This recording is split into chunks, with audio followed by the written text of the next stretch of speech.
Shalom, jemaat yang dikasihi Tuhan. Hari ini akan dilayani oleh Bapak Pendeta Iwayan Binyamin Edi. Mari kita siapkan hati kita dan mari kita bangkit berdiri. Kita angkat lagu pujian pembuka yaitu PKJ 219 ayat 1. Di saat ini ku angkat tembang.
Sidang jemaat Tuhan berkenan hadir bagi kita. Sekarang kita berada di hadapannya. Marilah kita merendahkan diri di hadapannya dan mengaku dengan bersama-sama mengucapkan, pertolonganku datang dari Tuhan yang menjadikan langit dan bumi. Ia tetap setia untuk selama-lamanya. Salam sejahtera dari Allah Bapa, Putra dan Roh Kudus kepada saudara sekalian.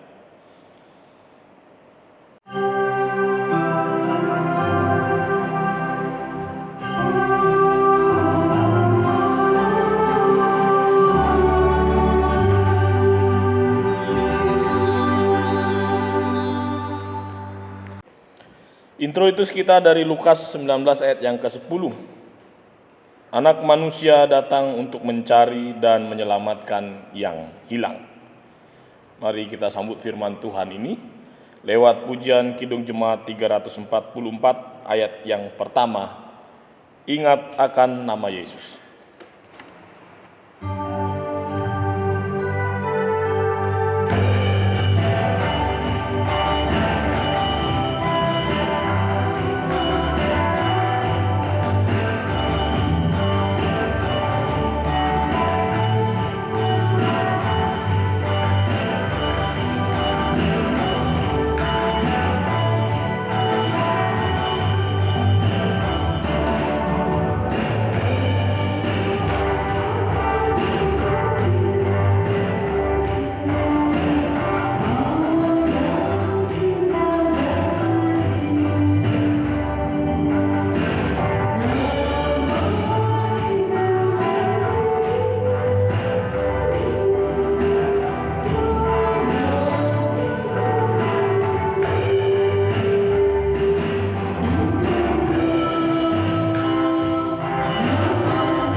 Sidang jemaat yang dikasihi Tuhan yang sedang berada di rumah masing-masing, kita akan kembali memuliakan Tuhan dengan kita bermazmur bersama.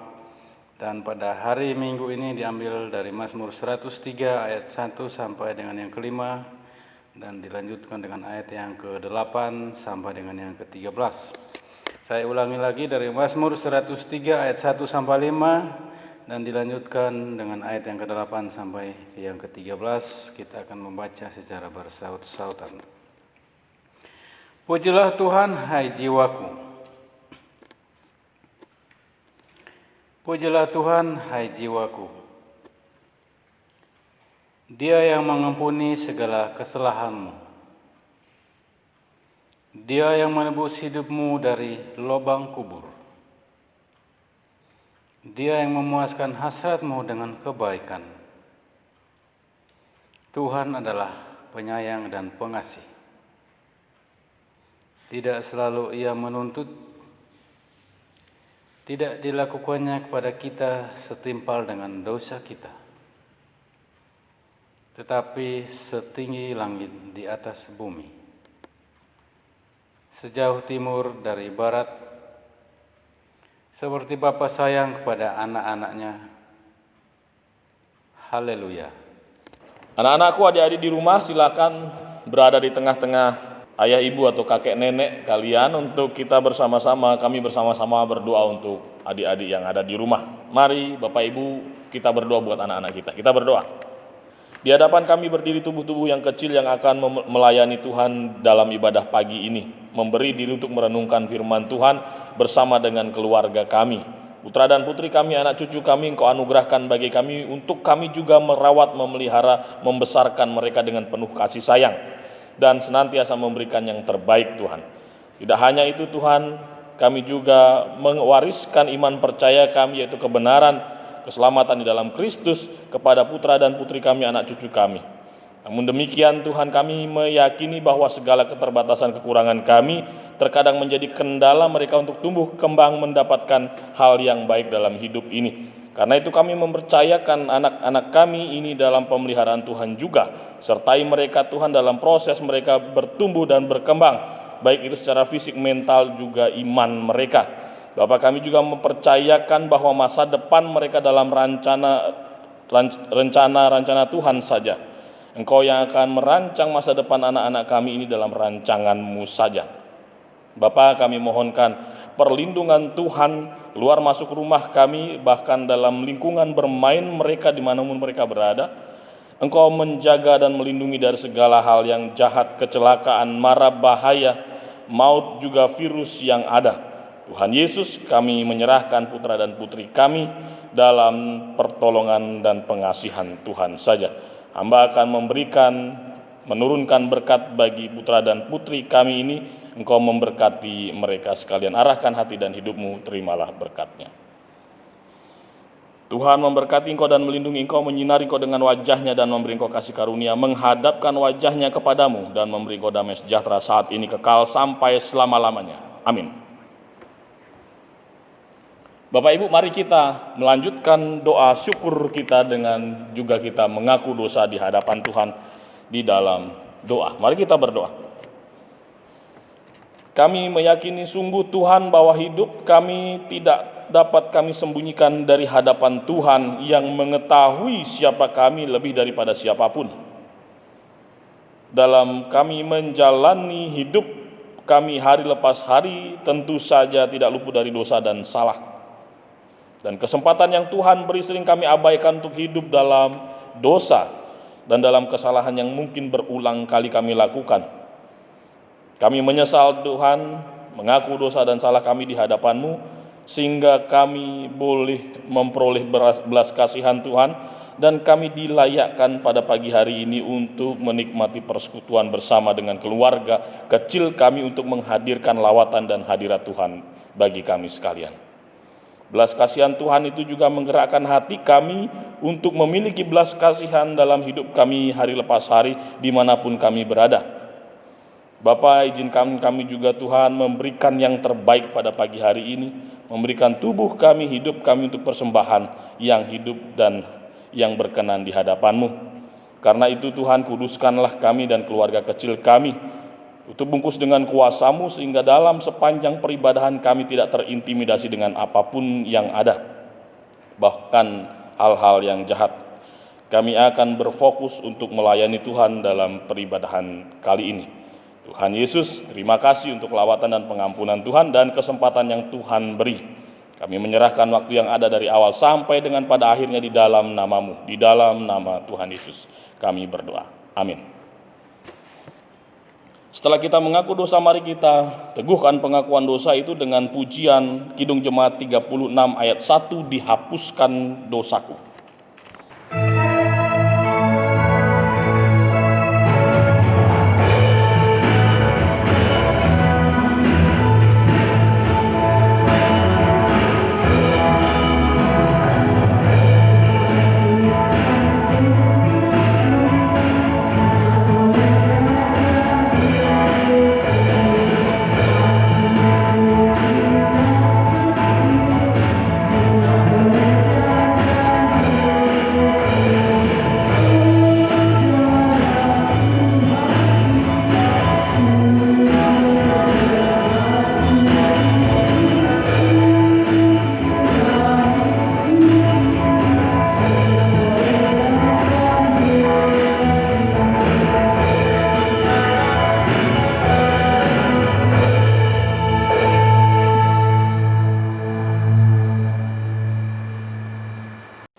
Berita anugerah dari Efesus 2 ayat 1, 8 dan ayat yang ke-9.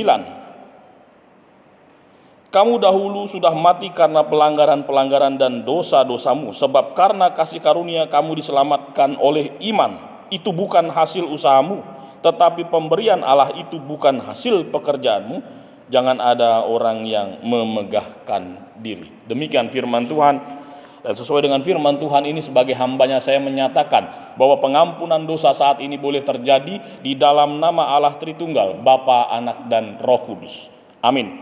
Mari menyambut pengampunan dosa ini dengan bangkit berdiri dan bersalaman, lalu mengatakan, Tuhan mengasihi dan mengampuni kita. Tuhan mengasihi dan mengampuni saudara. Dengan berdiri kita kemudian akan merenungkan kembali, dikuatkan dan diingatkan oleh firman-Nya sebagai petunjuk hidup baru, Efesus 4 ayat 2 sampai ayat yang ke-6. Hendaklah kamu selalu rendah hati, lemah lembut dan sabar, tunjukkanlah kasih-Mu dalam hal saling membantu, dan berusahalah memelihara kesatuan roh oleh ikatan damai sejahtera, satu tubuh, satu roh, sebagaimana kamu telah dipanggil kepada satu pengharapan yang terkandung dalam panggilanmu, satu Tuhan, satu iman, satu baptisan, satu Allah dan Bapa dari semua, Allah yang di atas semua dan oleh semua dan di dalam semua. Firman Tuhan ini mari kita renungkan dan kita teguhkan dengan pujian PBA 126, satu hal yang kurindu.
kita berdoa untuk firman Tuhan, kita berdoa. Kami merendahkan diri di hadapan-Mu Tuhan untuk memohon hikmat-Mu dan Roh-Mu yang kudus menolong kami. Kami akan merenungkan firman Tuhan. Saat ini kami menyerahkan waktu yang ada Tuhan, dari awal pemberitaan ini sampai pada akhirnya, terjadi oleh karena kehendak dan perkenan-Mu.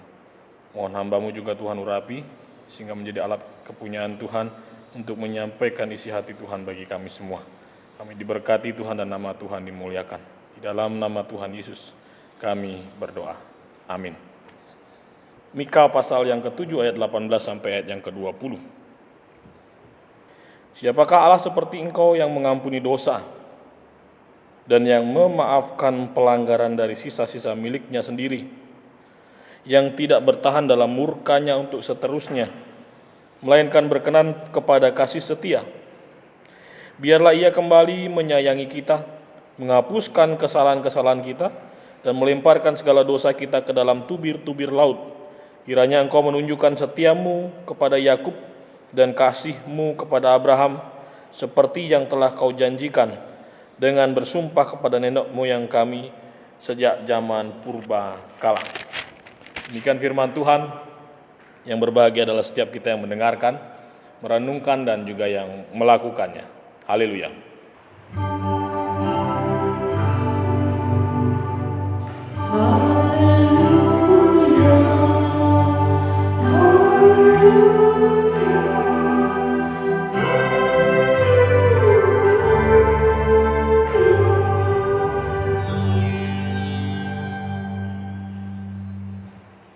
Ya, salam Bapak Ibu yang dikasihi dan diberkati oleh Tuhan Yesus.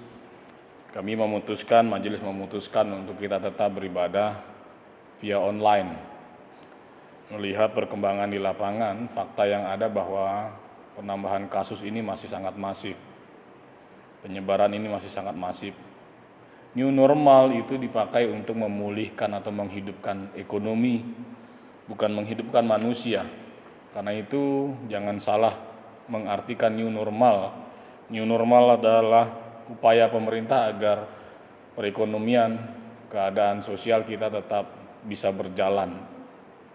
Roda ini masih tetap berputar, sehingga tidak terjadi kelumpuhan-kelumpuhan ekonomi. Tetapi sesungguhnya bahwa pandemi ini masih ada, bahkan peningkatan kasus itu masih sangat masif.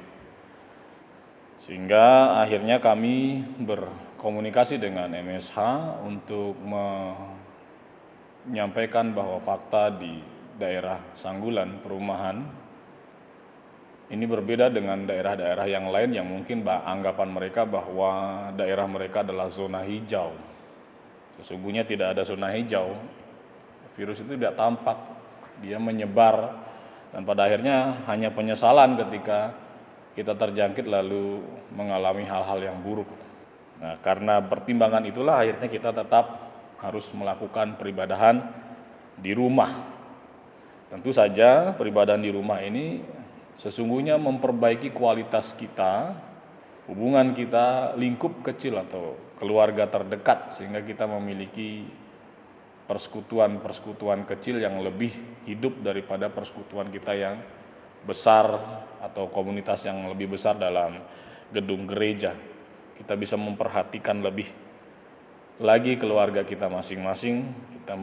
Kita tetap bisa, kita justru bisa memiliki kualitas kehidupan rumah tangga yang baik dalam masa pandemi ini. Tapi itu tentu saja persoalan-persoalan yang lain juga mengikuti, bukan hanya hidup rukun bersama saja. Rupanya kita juga harus memikirkan bagaimana kita bisa bertahan hidup di situasi yang sulit seperti sekarang ini. Nah, karena itu berkreativitaslah bersama dengan keluarga kecil kita masing-masing, apa yang bisa dikerjakan untuk bisa menghasilkan sesuatu, untuk kita masih bisa survive di masa pandemi, di masa kesulitan seperti sekarang ini. Nah, Bapak Ibu yang dikasihi dan diberkati oleh Tuhan Yesus, melalui Nabi Mika ini kita akan menemukan lebih jauh dan lebih dalam lagi pengenalan kita akan pribadi Tuhan. Melalui kitab Mika ini kita akan mempelajari lebih dalam lagi pribadi Tuhan. Dan ketika kita menyimak apa yang disampaikan, apa yang tertulis dalam kitab Mika ini, maka kita akan diarahkan untuk melihat 3 hal dalam kehidupan kita. Untuk melihat 3 hal yang membawa kita kepada pengenalan Tuhan yang benar. Yang pertama, kita melihat ke belakang bagaimana dahulu penyertaan Tuhan kepada nenek moyang bangsa Israel. Yang pertama itu, bagaimana Mika mengingatkan akan masa lalu nenek moyang Yehuda atau Israel. Itu bagian pertama. Melalui kitab Mika ini kita diingatkan bagaimana kehidupan masa lalu nenek moyang bangsa Israel yang hidup di dalam kelimpahan kasih karunia dan penyertaan. Mereka hidup dalam kemurahan-kemurahan Tuhan. Bahkan ketika tidak ada hal yang bisa mereka andalkan untuk bertahan hidup, Tuhan memiliki cara-cara yang ajaib agar umatnya tetap memiliki kehidupan yang layak, meskipun di tengah-tengah belantara atau di tengah-tengah padang gurun yang panas dan kering itu. Tuhan tetap mencukupkan kebutuhan mereka, bahkan berlimpah berkat. Karena itu, bagian pertama dari kitab Mika ini mengingatkan bagaimana cinta kasih Tuhan pun terjadi di masa lampau kepada leluhur-leluhur bangsa Israel. Bagian yang kedua, kita melihat bahwa apa yang sedang terjadi ketika umat Israel telah dipenuhi oleh perbuatan-perbuatan dosa atau kekejian-kekejian di hadapan Tuhan. Cinta kasih Tuhan yang sempurna itu, perlindungan dan pertolongan Allah yang senantiasa ada di masa lampau itu akhirnya dibalaskan dengan kekejian umat Tuhan dengan perbuatan-perbuatan dosa mereka. Itu bagian yang kedua. Bagian yang kedua adalah mengingatkan bagaimana kehidupan umat Israel dalam kedagingan mereka, dalam hawa nafsu mereka, dalam dosa mereka di hadapan Tuhan. Dan ketika bangsa Israel masuk dalam kehidupan seperti itu, kehidupan yang menyimpang dari perjanjian Tuhan itu, kehidupan yang menyimpang daripada hukum-hukum Tuhan itu, bangsa Israel mengalami kehidupan yang bertolak belakang dengan kehidupan mereka di masa lalu. Umat Tuhan mengalami kehidupan yang bertolak belakang dengan kehidupan yang mereka alami, yang para leluhur mereka alami di masa lalu. Mereka mulai merasakan penderitaan, kesengsaraan, hidup miskin, dan hidup di dalam ketakutan, ancaman. Semuanya adalah karena mereka melakukan kekejian di hadapan Allah. Sehingga ini menunjukkan kehidupan yang sungguh-sungguh mengecewakan Allah yang sudah menjaga, menolong mereka, memelihara mereka, bahkan yang sudah membuat mereka pada akhirnya hidup di dalam kelimpahan. Dan balasan akan kasih sayang Tuhan itu hanyalah kekejian, bukan ucapan syukur. Namun ternyata Tuhan di bagian kedua ini, Tuhan menunjukkan inisiatifnya untuk mendekati umatnya supaya hidup di dalam pertobatan kembali, sehingga di dalam pertobatan itu kelayakan-kelayakan di masa lampau itu menjadi haknya kemudian. Ya, salah satunya melalui Nabi Mika, Allah ingin mendekati umatnya, mengingatkan kembali bahwa ketika engkau hidup di dalam dosa, engkau akan kehilangan apa yang disebut dengan kemurahan. Engkau akan kehilangan kasih sayang Tuhan. Engkau sudah membuat Allah kecewa. Engkau sudah membuat Allah marah. Engkau sudah membuat Allah sangat merasakan sakit di dalam hatinya. Lalu bagian yang ketiga kita melihat bahwa ada inisiatif Tuhan menyambung dari bagian yang kedua tadi. Ketika bangsa itu mentok, tidak mampu menemukan jalan keluar dari titik persoalan mereka yang terberat, yaitu hidup di dalam jerat dosa atau kesalahan, kehilangan relasi yang benar dengan Tuhan, ada inisiatif Tuhan yang kemudian mendorong Tuhan untuk menyampaikan, ada inisiatif Tuhan untuk menolong umatnya dari jerat dosa kesalahan itu. Ada upaya Tuhan untuk menghapus pelanggaran itu. Ketika Kristus hadir, mengorbankan dirinya, menggantikan dosa dan kesalahan manusia. Dan sesungguhnya apa yang dikatakan Mika ini merupakan sebuah nubuatan bahwa akan ada penyelamatan, bahwa akan ada peristiwa di mana seolah-olah Allah melemparkan segala dosa ke dalam tubir-tubir laut dan tidak mengingatnya lagi. Ada saat di mana Tuhan memberikan umat ini kesempatan yang kedua. Ada saat di mana hubungan relasi Allah yang jauh oleh karena terbatas atau terhalang oleh dosa itu dipulihkan kembali. Ada saat di mana bukan orang-orang tertentu saja yang bisa berseru kepada Allah. Ada saat di mana orang-orang yang dianggap tidak layak justru memiliki kedekatan.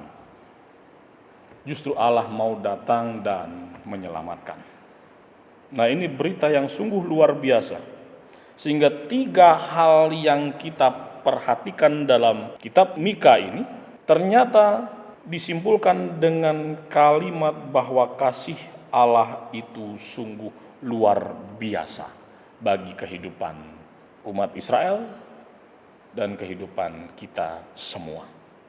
Bahwa kasih setia Tuhan itu kekal, bahwa cinta kasih Tuhan itu tidak pernah berubah dahulu, sekarang, bahkan sampai selama-lamanya.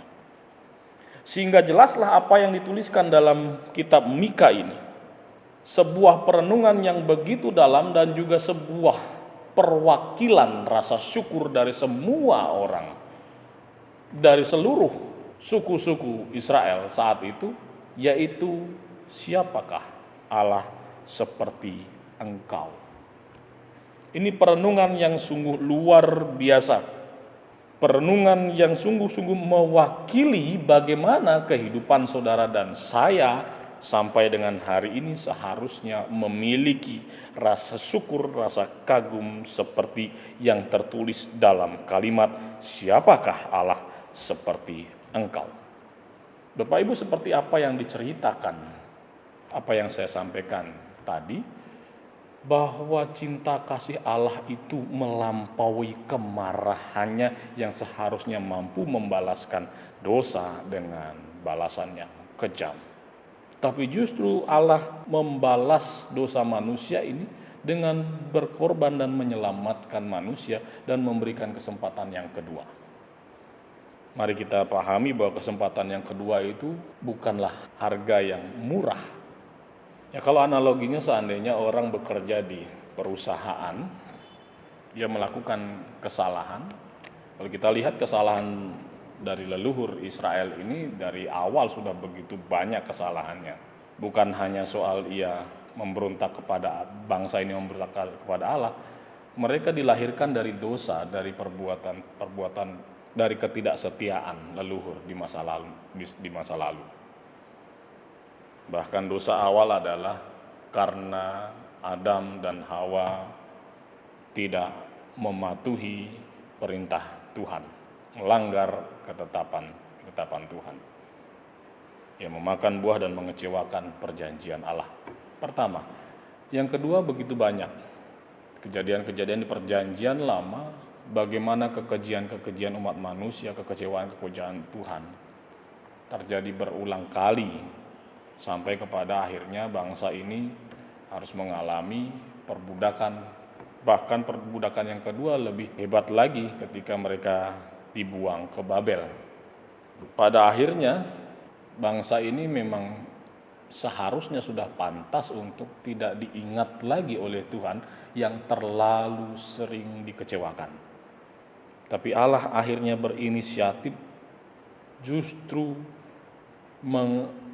menahan amarahnya, menghilangkan amarahnya dengan memperbesar kasihnya. Kalau kita melihat di ayatnya yang ke-19, biarlah ia kembali menyayangi kita, menghapuskan kesalahan kita, dan melemparkan segala dosa kita ke dalam tubir-tubir laut. Ini juga semacam permohonan karena tidak ada lagi cara untuk menyelamatkan kehidupan manusia daripada belenggu dosa. Hanya karena belas kasihan Allah sajalah yang bisa menyelesaikan itu semua. Sampai akhirnya ini juga bisa kita simpulkan bahwa Tuhan menjanjikan menolong bagi umat manusia untuk persoalan terberat mereka, yaitu dosa. Siapakah Allah seperti engkau? Tidak ada. Sehingga dapatlah kita memahami sesungguhnya bukan Tuhan yang tidak mau menolong, tetapi manusia itu yang sesungguhnya akhirnya menjauh daripada kasih Tuhan. Masih ingat perbedaan antara jatuh di dalam dosa dan hidup di dalam dosa ya? Adam dan Hawa hidup di dalam dosa atau jatuh di dalam dosa?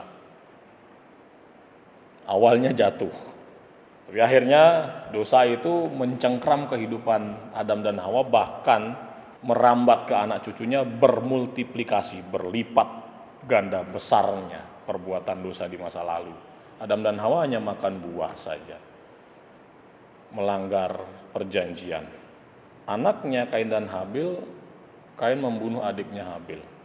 Sampai keturunan-keturunan, sampai akhirnya bangsa melawan bangsa. Sampai akhirnya Esau dan Yakub dan lain sebagainya. Dosa itu membengkak di kehidupan generasi-generasi berikutnya. Dan ini sesungguhnya tidak mampu terselamatkan. Sehingga kita boleh memahami bahwa sesungguhnya bukan karena Allah tidak mampu menolong manusia, tetapi karena manusia akhirnya suka hidup di dalam dosa. Bukan jatuh ke dalam dosa. Manusia akhirnya mencintai dosa. Dan akhirnya manusia hidup dalam penjiwaan seperti itu.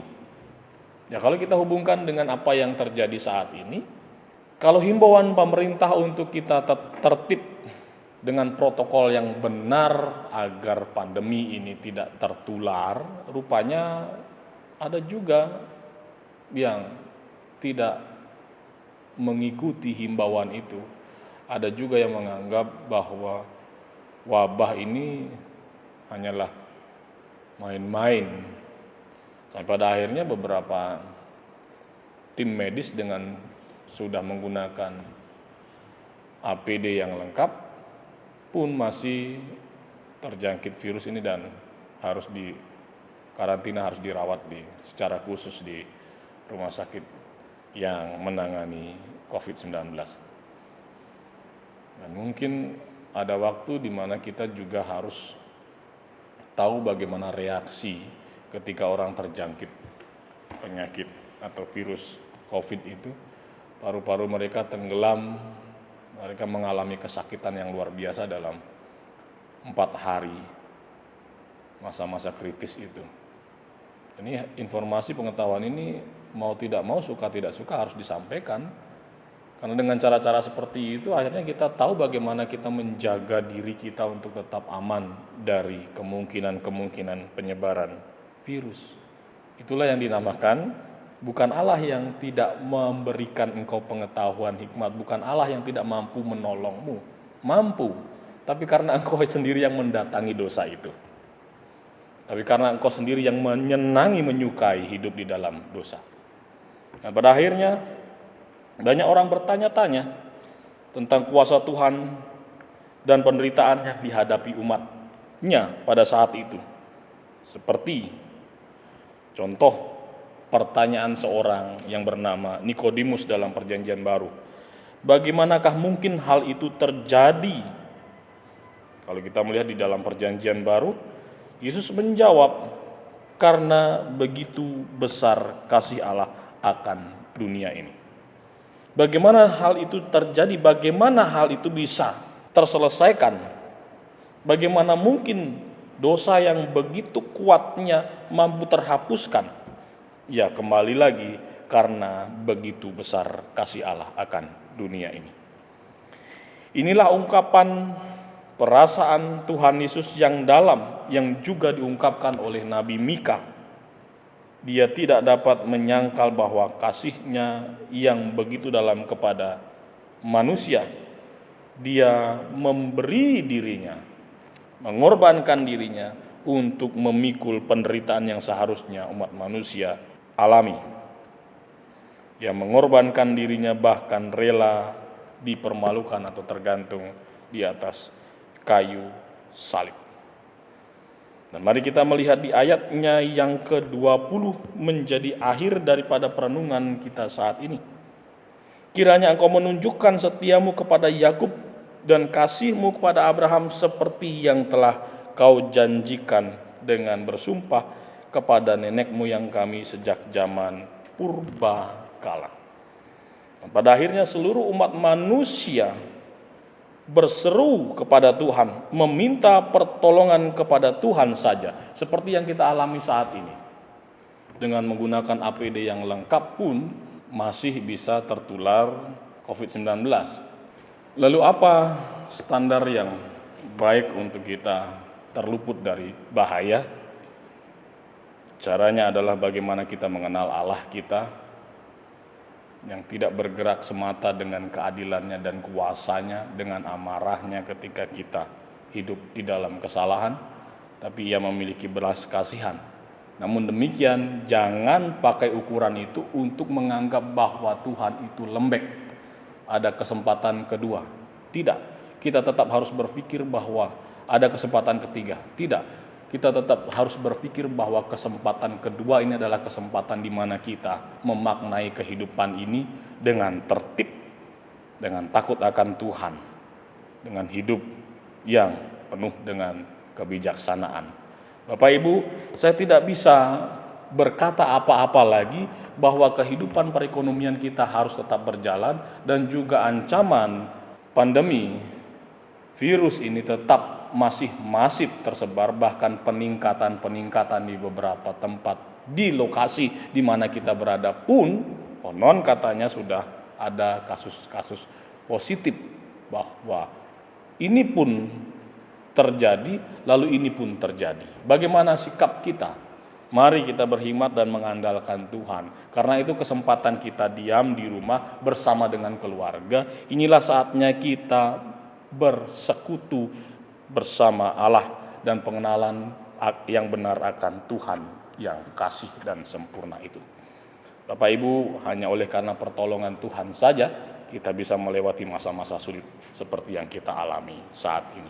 Kiranya firman Tuhan ini menolong kita bersama, tetap semangat, tetap memiliki persekutuan yang benar kepada Tuhan, dan tetap melakukan tugas kewajiban kita dengan berprotokol yang benar, dengan mengikuti aturan-aturan yang benar, dengan standar-standar kesehatan yang benar. Kiranya Tuhan memberkati kita sekalian. Shalom. Mari kita berdoa untuk firman Tuhan ini. Seperti halnya Mika menyampaikan doa memohon belas kasihan Tuhan akan pelanggaran-pelanggaran umat Tuhan saat itu, Israel saat itu. Bagaimana Mika mengingat peristiwa penyelamatan di masa lampau bapa leluhur mereka. Kami juga merenungkan bagaimana kehidupan kami di masa lampau ketika kami belum mengalami musibah bersama atau isu global ini. Begitu mudahnya kami untuk beraktivitas dengan tidak terhalang apapun. Begitu banyak waktu kami yang kami gunakan untuk bersilaturahmi bersama dengan saudara-saudari kami di luar. Dan kami tidak pernah berpikir bahwa kami harus tinggal di rumah menggunakan peralatan standar kesehatan, masker, dan segala macamnya. Tapi saat ini kami mengalami hal itu, Tuhan. Kami merenungkan peristiwa ini dengan bersehati bersama dengan keluarga kecil dan semua orang yang ada saat ini, umat-Mu, untuk memohon kembali belas kasihan Tuhan yang pernah Tuhan lakukan di masa lampau. Kami tahu Tuhan bahwa banyak kesalahan yang kami lakukan selama ini, kecerobohan-kecerobohan kami, dan kiranya apa yang kami lakukan itu tidak akan terulang kembali. Dan kesempatan yang kedua yang Tuhan berikan nantinya akan kami pakai untuk sungguh-sungguh hidup di dalam ketaatan. Terima kasih Tuhan Yesus, inilah firman yang kami renungkan bersama. Biarlah Roh-Mu yang kudus menguasai hati dan pikiran kami dan menyempurnakan firman-Mu dalam hidup kami hari lepas hari. Dalam nama Tuhan Yesus kami berdoa. Amin. Jemaat yang terkasih, kami undang untuk bangkit berdiri. Bersama orang percaya di segala tempat dan abad, mari kita ikrarkan iman kepercayaan kita melalui pengakuan iman rasuli demikian. Aku percaya kepada Allah, Bapa yang Maha Kuasa, Khalik langit dan bumi, dan kepada Yesus Kristus, Anaknya yang tunggal Tuhan kita, yang dikandung daripada Roh Kudus, lahir dari anak darah Maria, yang menderita di bawah pemerintahan Pontius Pilatus, disalibkan, mati dan dikuburkan, turun ke dalam kerajaan maut. Pada hari yang ketiga, bangkit pula dari antara orang mati, naik ke sorga, duduk di sebelah kanan Allah Bapa yang Maha Kuasa, dan akan datang dari sana untuk menghakimi orang yang hidup dan yang mati. Aku percaya kepada Roh Kudus, gereja yang kudus dan persekutuan orang kudus, pengampunan dosa, kebangkitan daging, dan hidup yang kekal. Amin. Mari kita lanjutkan, kita angkat pujian dari Kidung Jemaat 413 ayat yang pertama, Tuhan pimpin anak-Mu.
Bapak Ibu, mari kita membawa syafaat kita di dalam doa. Kita berdoa.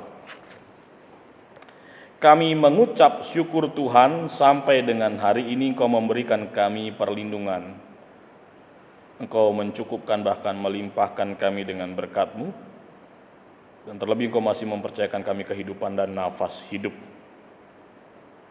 Di tengah-tengah situasi yang sulit, Engkau tetap menjaga kami, menolong kami melewatinya. Kami mensyukuri Tuhan setiap hal yang terjadi, bahkan ketika kami harus menghadapi masalah berat ini, masalah bersama yaitu isu global ini. Kami tidak memandang ini menjadi beban yang melumpuhkan kaki kami untuk melangkah bersama-Mu. Kami memandang ini sebagai tugas tanggung jawab yang Tuhan percayakan untuk kami menyelesaikannya bersama-sama. Menjadi pelayanan-pelayanan kecil kami tengah-tengah hidup kami bersama dengan keluarga kami. Bahwa Engkau Allah semesta alam, Allah langit dan bumi tetap menyertai dan menolong kami. Bapa, berikanlah hati seperti Kristus yang mengasihi sungguh-sungguh kami orang-orang yang berdosa ini. Yang kemudian melayakkan kami yang berdosa ini juga untuk menjadi agen-agen perubahan-Mu. Menjadi perpanjangan tangan Tuhan, menjadi murid-murid Kristus yang juga membagikan kekayaan Injil yaitu keselamatan atas anugerah.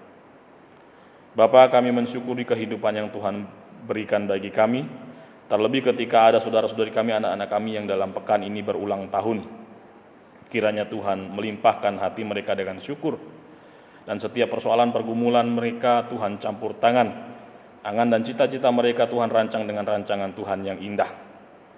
Bapa, kami berdoa juga Tuhan limpahkan berkat rejeki lewat pekerjaan usaha, bahkan dalam proses pertumbuhan perkembangan mereka, belajar mereka Tuhan campur tangan.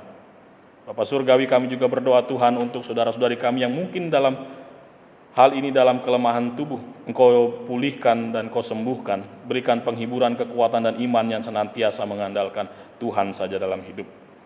Bapa, kami juga berdoa Tuhan Yesus untuk persoalan-persoalan yang lainnya, mungkin ada jemaat-Mu, anak-anak Tuhan yang kehilangan lapangan pekerjaan, harus terpuruk dengan persoalan ekonomi, Tuhan pulihkan, dan Tuhan campur tangan sehingga dengan apapun yang mereka upayakan, berkat Tuhan melampaui akal mereka dan mencukupkan bahkan melimpah.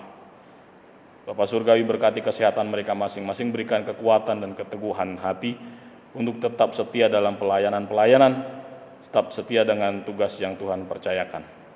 Kami juga berdoa untuk para hamba majelis yang masih tetap memberi diri untuk melayani Tuhan.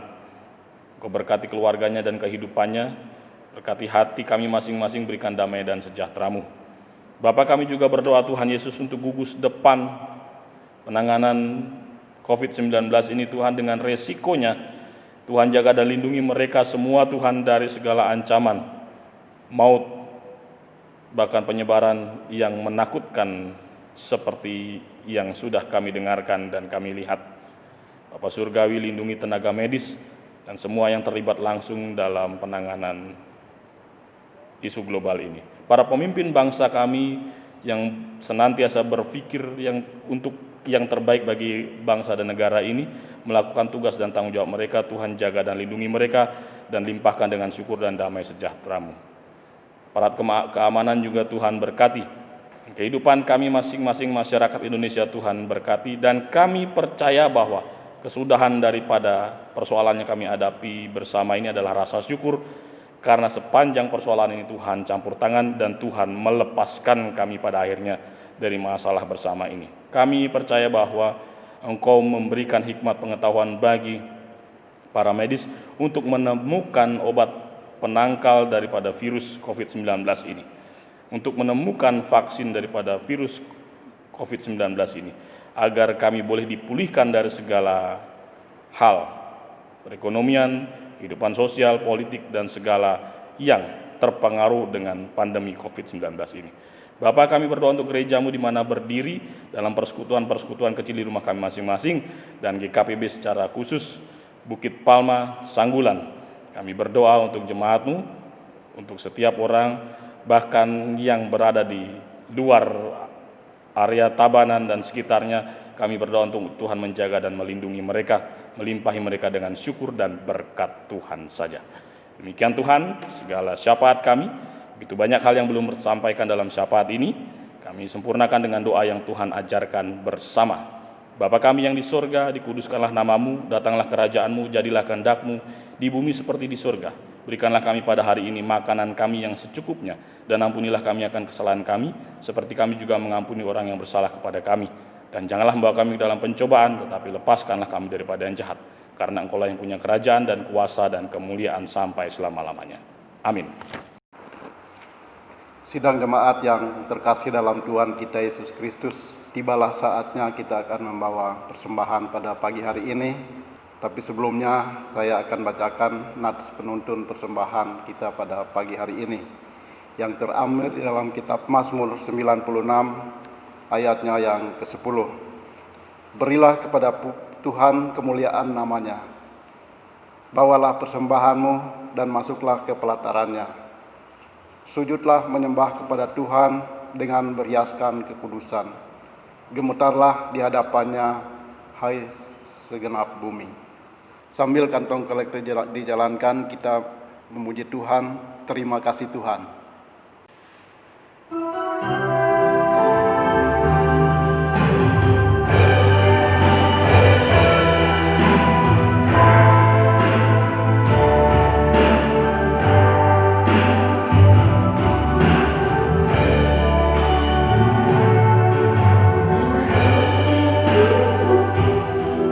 Untuk kasih setia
marilah kita berdoa untuk persembahan pada pagi hari ini. Kita berdoa. Segala ungkapan syukur kami naikkan hanya kepadamu ya Bapa di sorga. Oleh karena kasih dan penyertaan-Mu, boleh kami terima dan kami nikmati hingga saat ini. Kami tahu dan kami menyadari ya Tuhan, bahwa setiap berkat yang kami terima dalam kehidupan kami, itu semua daripada-Mu. Tak lupa kami juga berterima kasih atas firman yang telah Kau berikan kepada kami. Kiranya firman yang kami dengarkan hari ini boleh menjadi kekuatan dan dapat menjadi rema dalam kehidupan kami, yang dapat menerangi setiap langkah hidup kami. Firman yang kami terima, yang kami dengar tadi telah mengingatkan kami dan menegur kami agar kami dapat terus bersyukur dan berharap kepadamu. Apa yang kami alami dalam hidup kami bukanlah suatu kebetulan, tapi semua atas seizin-Mu ya Bapa. Bapa di sorga, saat ini pula kami telah memberikan sedikit dari apa yang kami punya. Kiranya Engkau memberkati tangan-tangan yang telah memberi menurut kerelaan hati kami masing-masing. Kiranya Engkau berkati persembahan ini agar boleh dapat menyenangkan hati-Mu dan dapat gereja ini kami pakai untuk memperluas kerajaan-Mu di tempat ini Tuhan. Ya Bapa, inilah doa kami yang kami naikkan kepadamu, hanya kami beralaskan di dalam nama Tuhan kami Yesus Kristus. Amin. Bapak Ibu, mari kita menutup ibadah ini dengan pujian NKB 201, Di Jalan Hidupku.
Saudara-saudariku, Bapak Ibu yang terkasih di dalam Tuhan Yesus, kita sudah menyelesaikan peribadahan kita pada hari ini, Minggu 21 Juni 2020. Saat ini arahkan hati dan hidupmu, terimalah damai sejahtera dan terimalah berkat-Nya. Kiranya kasih, karunia dan damai sejahtera yang berlimpah itu dari Allah Bapa di dalam Tuhan Yesus Kristus dan Allah Roh Kudus memberkati dan menyertaimu saat ini kekal sampai selama-lamanya. Haleluya. Amin.